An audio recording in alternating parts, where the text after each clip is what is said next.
버리고 비우면 충만해지는 삶.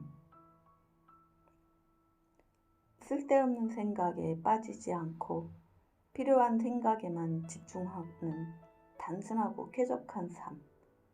문득 길을 걷다 발견한 들꽃을 보며 미소 지을 수 있는 마음의 여유. 나도 그런 삶을 살고 싶었다. 그리고 이처럼 여유롭고 단순한 삶을 살려면 가장 먼저 소유한 물건부터 버리고 마음도 비워야 한다는 것을 깨달았다. 우리는 뭔가를 추구하다 보면 비우기보다 채워넣는 쪽으로 몰입하기 쉽다. 여기엔 이게 필요한 것 같고 저기엔 저게 필요한 것 같고 머릿속이 온통 뭔가를 채워넣을 생각으로만 가득 차는 것이다. 하지만 하나를 손에 넣으려면 그 전에 먼저 하나를 버려야 한다. 하나가 내 안에 들어오면 다른 하나를 내려놓고 수용할 수 있는 범위 안에서 소유하는 자세가 필요하다. 그리고 지금 이 순간을 소중히 여기는 자세가 중요하다. 다시 말해, 지금 이 순간에 쓰지 않는 것은 버리고 나아가 지금 이 순간에 필요한 생각 외에는 버리는 것이다. 그러기 위해서는 지금 살고 있는 집을 둘러보며 가장 기본적인 질문부터 스스로 해봐야 한다. 왜 나는 다 쓰지도 못할 만큼 물건을 사서 쌓아놓는 걸까? 그 이유는 우리의 마음에 있다. 사람은 마음이 공허하고 허전할 때 물건으로 그 공허함을, 허전함을 채우려는 특성이 있기 때문이다. 나와 내 가족이 경험했듯이 물건을 버리고 정리하면 단순히 기분이 좋아지는 것 이상으로 삶의 변화가 생긴다. 나는 단순하게 살기로 결정한 다음부터 물건을 버리고 정리하는 일은 자아를 찾아가는 여행이자 내 삶의 구조조정 프로젝트임을 깨달았다. 그 여행이자 프로젝트를 완수하려면 자신이 무엇을 소중히 여기고 있는지 가치관을 명확히 해야 한다. 따라서 답은 내 안에 있다고 할 수 있다. 조금만 소유하고 의미 있는 것에 집중하는 삶. 외면의 욕망이 아닌 내면의 욕망에 귀를 기울임으로써 본질에 충실한 삶. 이것이 바로 미니멀리스트에게 주어지는 가장 좋은 선물이 아닐까.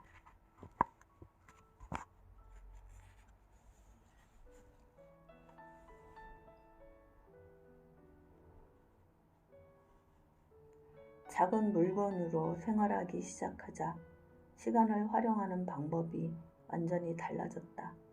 물리적인 여유는 마음의 여유를 가져왔고 그러면서 가족과의 사이도 돈독해졌다.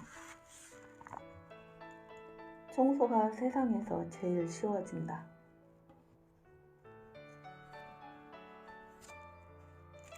미니멀 생활을 시작한 뒤로 청소 범위가 집안 전체로 넓어졌다. 늘 발 딛는 곳만 청소했던 시절에 비하면 참으로 엄청난 발전이다. 우선 물건을 딴 곳으로 치우지 않고 언제든 바로 청소를 시작할 수 있어서 훨씬 수월하다. 먼지의 온상이든 각종 소품이나 장식품도 없어서 바닥만 닦고 나면 대강 청소 완료. 걸레질도 걸레 한 장으로 조명과 TV, 선반, 테이블을 쓱쓱 몇 번 문지르면 끝난다. 이것저것 가짓수만 많던 청소 도구도 줄일 수 있고 준비와 뒷정리도 훨씬 간편해진다. 청소가 이 정도로 간편해지면 매일 할 수 있고 적은 노력으로 늘 깨끗한 집을 유지할 수 있다.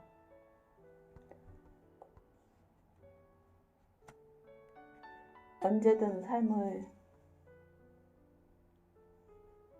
간편하게 살 수 있는 그런 가치관을 갖게 되고 언제든 사람을 초대할 수 있는 집이 된다. 지금 집에 가도 되냐고 묻는 친구의 전화에 나는 언제든 오라고 선뜻 대답한다. 그때 기분이 얼마나 상쾌한지 모른다. 인간관계도 최대한 심플하게 유지하고 있어서 집에 찾아오겠다는 절친한 친구의 요청은 가급적 거절하고 싶지 않다. 오전 10시쯤에는 집안 청소가 끝나기 때문에 친구의 전화를 받고 나서는 작업 중인 물건만 정리하면 된다. 책이나 노트북을 원래 장소에 가져다 놓고 쿠션을 가지런히 정리한 뒤 테이블을 닦아둔다. 아이들 장난감이나 그림 도구 등도 별로 없어서 어지럽혀 놨어도 10분이면 정리 끝. 물건이 적으면 정리하기 편해서 손님이 갑자기 찾아와도 허둥댈 일이 없고 편안한 마음으로 맞이할 수 있다. 결정장애가 없어진다. 우리는 가령 가방을 사려고 할 때 색깔, 모양, 크기 등 몇 가지 조건을 비교 검토해서 살지 말지를 판단한다. 그런데 이때 선택의 기준이 없으면 마음에 드는 가방을 쉽게 찾을 수 없기 때문에 많은 시간과 수고를 감내해야 한다. 하지만 물건을 줄여나가다 보면 수많은 물건 중 하나를 선택하는 작업을 반복하기 때문에 마침내 일정한 가치관이 정해지고 선택의 기준이 저절로 만들어진다. 예를 들어 가방은 색보다 모양이 더 중요해. 소재는 좋지만 작아서 안 돼.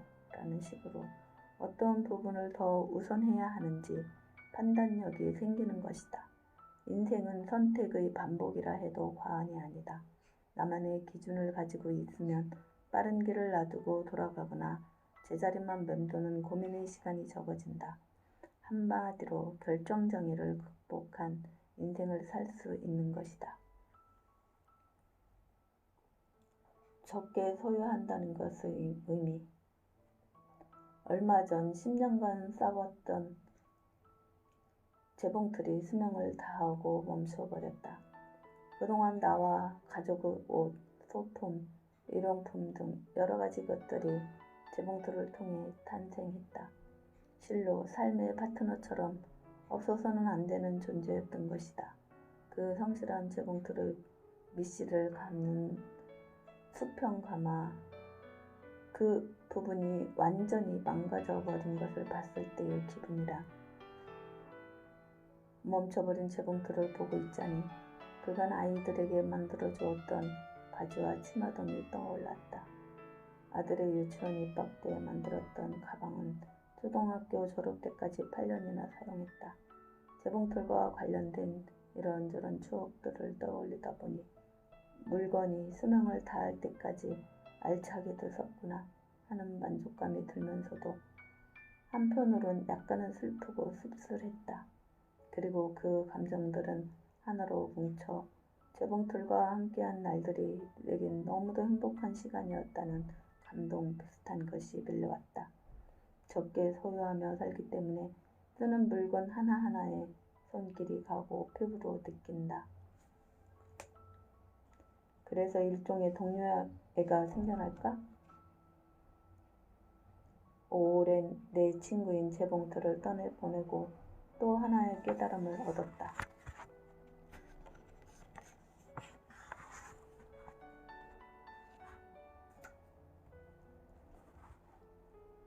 빈방이 만든 햇빛 인테리어.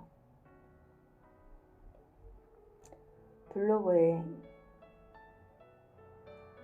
이 사진을 올릴 때 카메라 기종 바꾸셨어요? 전보다 빛이 더 많고 예쁘게 보여서요. 라고 묻는 댓글이 달렸다. 카메라를 바꾸지도 않았고 내 촬영 실력도 변함없다. 아마도 그렇게 느낀 건 빛에 대한 내 견해가 달라졌기 때문이다. 물건이 많을 때는 방에 비치는 햇빛에 눈길을 둘 새가 없었다. 하지만 물건이 없어진 지금은 빛과 그림자의 변화를 보는 게 더할 나위 없는 기쁨이 됐다. 바람에 흔들리는 나무와 풀의 그림자, 다다미에 비치는 창틀의 실루엣 등 시시각각 변하는 빛의 인테리어는 한순간에 지나지 않을 수 있지만 그래서 더욱 사랑스럽다. 자연이 주는 이 소복한 보상은 그 어떤 수많은 물건보다도 내 가슴을 가득 채웠다.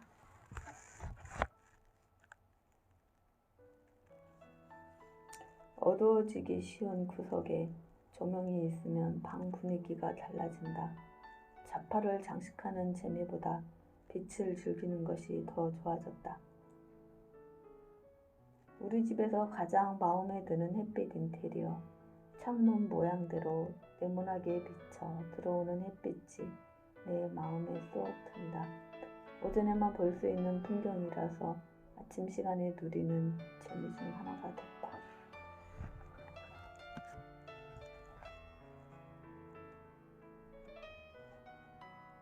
작은 변화가 주는 기쁨. 누구나 똑같은 인테리어가 살짝 지루해지거나 생활에 약간의 자극을 주고 싶어질 때가 있다. 그때 평소와 다른 미묘한 변화를 발견하면 기분이 좋아지는데 내게는 식탁 의자가 그중 하나다. 가끔 커튼 레일을 닫거나 붙박이장의 맨 위에 있는 물건을 꺼낼 때 식탁 의자를 발판으로 사용하는데 평소 익숙한 장소에 있던 물건을 다른 장소에 놓고 보면 세상 근사해 보이듯 의자도 살짝 위치를 바꿔놓으면 낯설면서도 신선한 면을 보게 될 때가 있다. 아무것도 없는 방에 의자만 덩그러니 놓여 있을 때 그 의자의 구조만이 눈에 들어와 심플한 디자인이 얼마나 근사한지 새삼 느끼게 된다. 또 가끔은 평소 사용하던 의자를 마당에 놓고 거기 앉아서 멍하니 화초를 바라보기도 한다. 익숙한 인테리어에 실증났을 때 위치만 살짝 바꿔 전에 보지 못했던 사소한 차이를 발견하고는 역시 좋다라는 생각이 들 때면 전에 없던 기쁨과 만족감을 느낀다.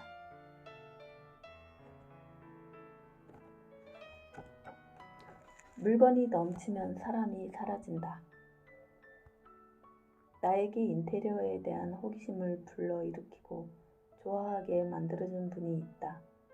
그분 집을 처음 방문했을 때 아기자기하게 꾸며진 장식품, 싱싱하게 자란 멋진 관엽식물 등을 보면서 정말 근사해. 우리 집도 이랬으면 좋겠어. 라고 감탄했었다. 그런데 얼마 전 그분과 오랜만에 밖에서 식사를 할 기회가 있어서 만났을 때 의외의 말을 들었다. 우리 집은 이제 물건이 너무 많아. 사람을 부를 만한 집이 아니야. 집이 물건들로 가득해서 남편이 인터넷 쇼핑 금지령을 내릴 정도라니까 더는 집을 남들에게 자신있게 보여줄 수 없어.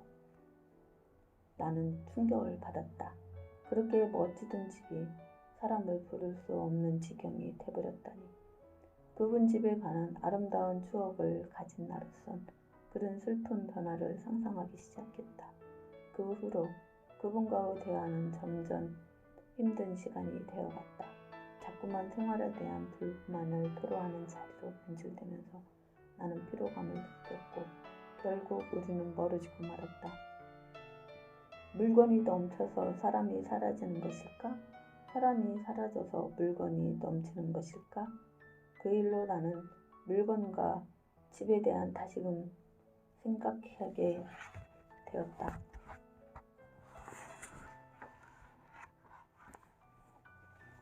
씻기는 단순하게 꼭 필요한 개수만 둔다. 가족 인원수에 구애받지 않고 평소 먹는 양을 고려해 그릇을 선택하면 개수가 적어도 부족할 일이 없다.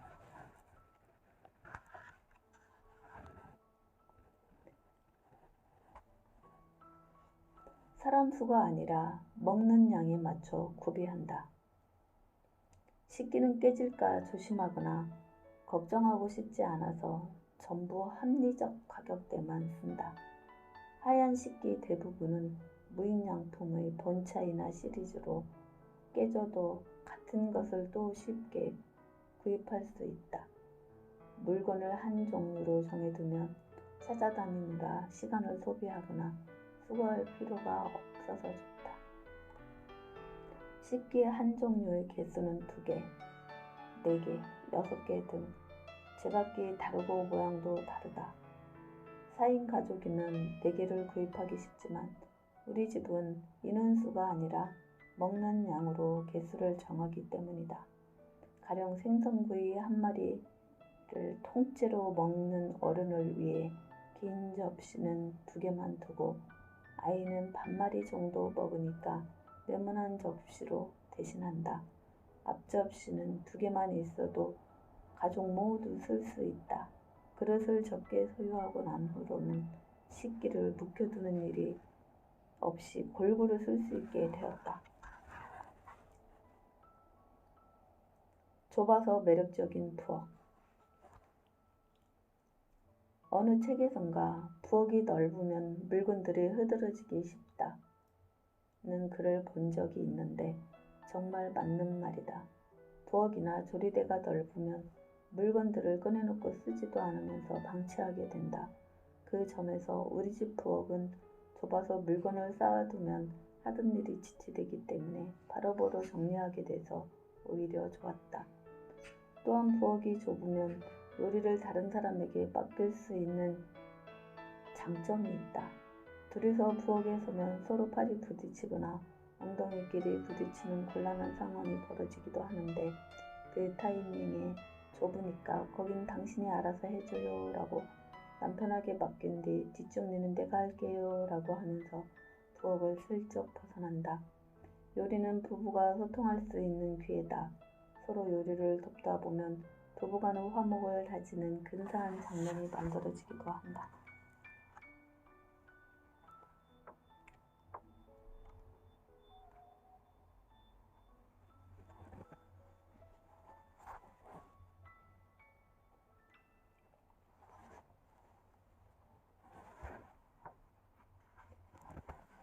디자인이 심플해야 수납했을 때 아름답다.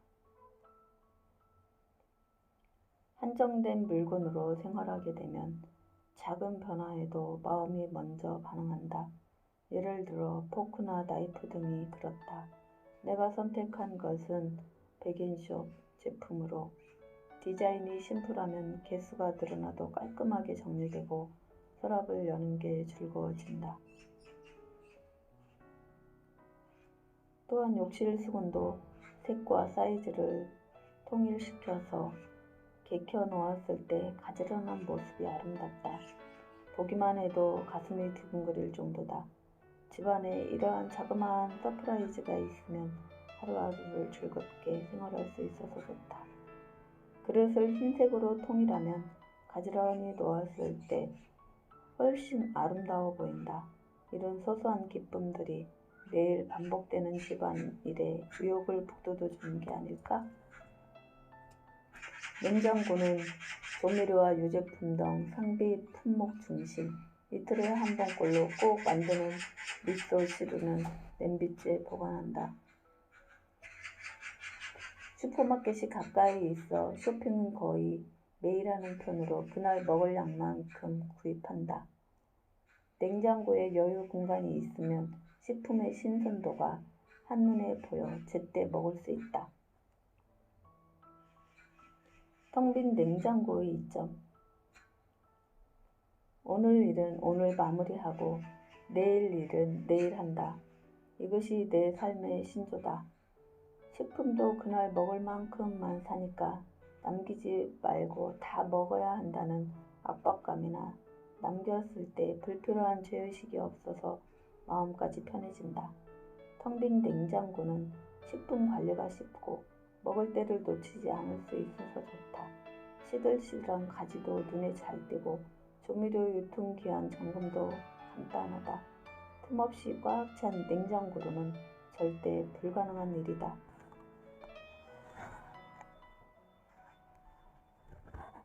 요리는 심플한 게 가장 맛있다. 나의 요리 데뷔는 10세 때 일본식 닭고기 계란덮밥인 오야코동이었다. 만들고 나니 모양새가 뭉개져서 가족들이 떨트름한 표정을 지었던 기억이 지금도 선명하다. 아이들이 어릴 때는 음식을 열심히 만들곤 했지만 남편의 귀가 시간이 늦는 데다 내 음식은 아무도 반기지 않는 경험이 있어서인지 요리에 대한 의욕은 많지 않다.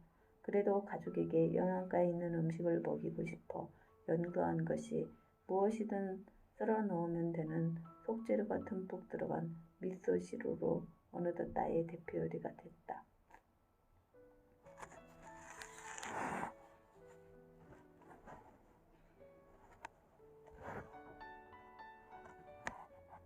편리한 제품으로 공간을 단순화하기.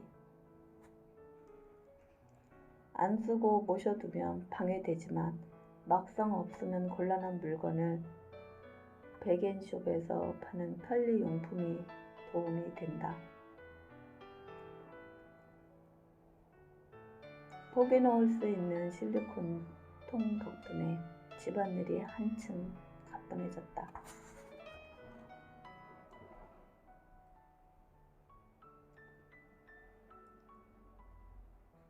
붙박이장 수납법.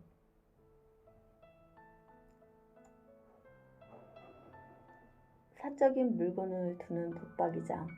내 옷들은 옷걸이에 걸어서 잘 보이게 하고 남편 물건은 대부분 옷상자 속에 넣어둔다. 붙박이장을 말끔하게 시각화하는 규칙. 붙박이장 내부는 띄엄띄엄 정리해서 물건들이 쌓이는 걸 막는다. 색과 길이를 고려해서 배치하면 내가 가진 물건을 한눈에 쉽게 확인할 수 있다. 한 곳에 옷을 걸어두면 버릴 옷이 눈에 보인다. 위쪽에 봉을 설치해 모든 옷을 걸어놓는다. 한 계절이 지나면 입는 옷과 입지 않는 옷이 구별되므로 후자는 과감히 처분한다. 상자의 높이를 맞춘다. 같은 사이즈의 옷상자는 2단으로 배치해 높이를 평평하게 한다. 들쑥날쑥하지 않고 나란해지기 때문에 보기에도 깔끔하다. 색깔을 흰색으로 통일한다. 옷장을 열었을 때 색이 제각각이면 왠지 기분이 우울해진다. 그래서 가전도구나 수납상자는 가급적 흰색으로 통일한다. 투명한 상자는 보이는 쪽 안에 흰색 도화지나 종이를 양면 테이프로 붙여주면 더 깔끔하다.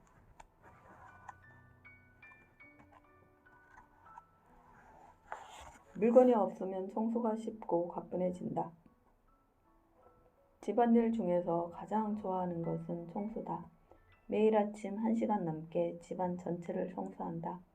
방안이 흐트러져 있으면 정리부터 해야 하는데 그러다 보면 아침부터 짜증과 귀찮음 등 부정적인 생각이 먼저 들 수 있다. 하지만 우리 집은 방을 정리하고 나서 외출하는 것이 규칙이다. 이것저것 치우지 않고 곧바로 청소를 시작할 수 있다. 또 물건이 적어서 시간이 별로 걸리지 않기 때문에 그만큼을 다른 일에 쓸 수 있는 장점이 있다. 러그나 소파, 전자레인지, 아래 등 보이지 않는 구석구석까지 깨끗하게 닦아내고 나면 기분이 상쾌해진다. 청소를 하면 칙칙했던 집안 분위기가 순식간에 밝아져서 기분이 좋아질 뿐만 아니라 열심히 일했다는 성취감도 얻을 수 있어서 좋다. 청소도구는 심플한 것으로. 쓸고 닦고 턴다. 청소도구는 심플한 기능만 있는 것을 선택해 작업을 단순화하고 세제는 덜어 쓰는 용기에 담아서 사용한다.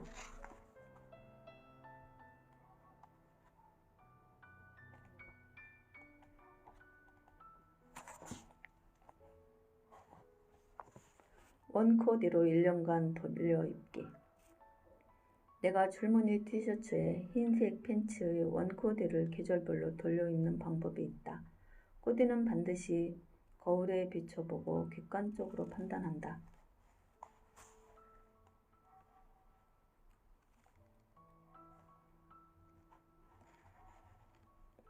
흰색 셔츠 하나로 다른 분위기를 내는 방법.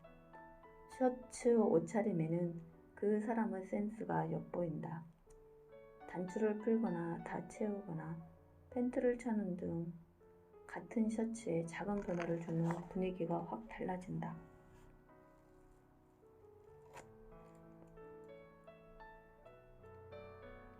상의와 바지를 조합한 코디를 3가지로 갖춰놓고 돌려가며 입는다. 그 밖에는 장소나 상대의 기분에 따라 외투, 양말, 핸드백을 선택하면 되기 때문에 코디 맞추기가 아주 간편하다. 돈이 보인다. 자신에게 잘 어울리는 옷을 입고 있으면 가게에서 예쁜 옷을 발견해도 나에게 맞지 않아 하고 단호하게 돌아설 수 있다. 또 양말이나 가방 등 소소한 변화로 만족할 수 있어 유행을 쫓지 않아도 된다. 옷을 소중하게 다룬다. 옷 가짓수가 적은 만큼 세탁할 일이 많아 빨리 닳는 편이다. 천 손상을 줄이기 위해 세탁망을 사용하거나 행거에 일일이 걸어놓고 말린다. 또 작은 주름도 놓치지 않고 다림질에 정성을 들이게 된다. 관리가 쉽다. 옷은 전부 걸어두기 때문에 쉽게 찾을 수 있고 꺼내고 넣기가 수월하다. 수납의 개념이 필요 없을 정도로 또 하나의 코디를 3가지 스타일로 준비해놓고 번갈아가며 입기 때문에 소모되는 정도가 거의 비슷해서 새 옷이 필요할 때 한 번에 구매할 수 있다.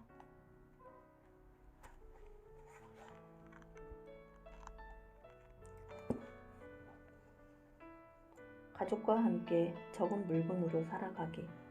단지 물건이 아니라 가정의 일부. 좋아하는 가구는 자꾸 다가가고 싶어진다. 원형 식탁은 가족들 모두 애용 중이다. 가족과 함께 살아갈 물건 고르기. 깨져도 아깝지 않은 것. 가족이 공동으로 사용할 만한 것. 가족이 편히 쉴 수 있는 것.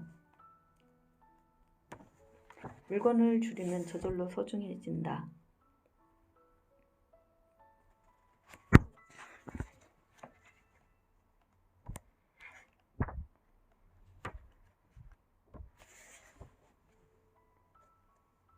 행복한 가정을 위해 먼저 내려놓아야 할 것. 온 가족이 미니멀리스트로 생활하고 있다고 하면 마치 내가 다 지배하고 통제하는 유형의 엄마 혹은 아내인 줄 오해하는 경우가 있다. 사실은 그 반대다. 우리 가족은 서로를 지배하거나 통제하지 않기 위해 미니멀리스트로 살고 있다.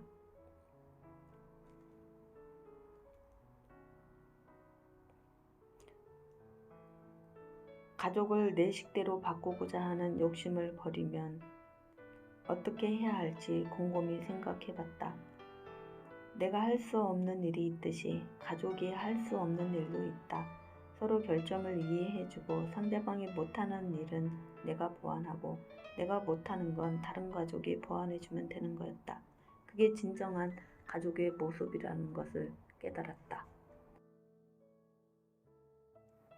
바꿀 수 없는 것은 받아들이는 평온을, 바꿀 수 있는 것은 바꾸는 용기를, 그리고 이 둘을 분별할 수 있는 지혜를 주옵소서.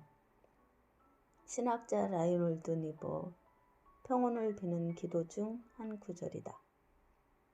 가족의 습관을 내 뜻대로 뜯어고치려는 욕심을 버리고 단점을 이해하고 수용하고 보완한다면 적게 소유하고 살면서도 마음만은 한없이 풍요로운 가정을 만들 수 있다고 믿는다. 지금까지 들어주셔서 감사합니다. 좋은 하루 되세요.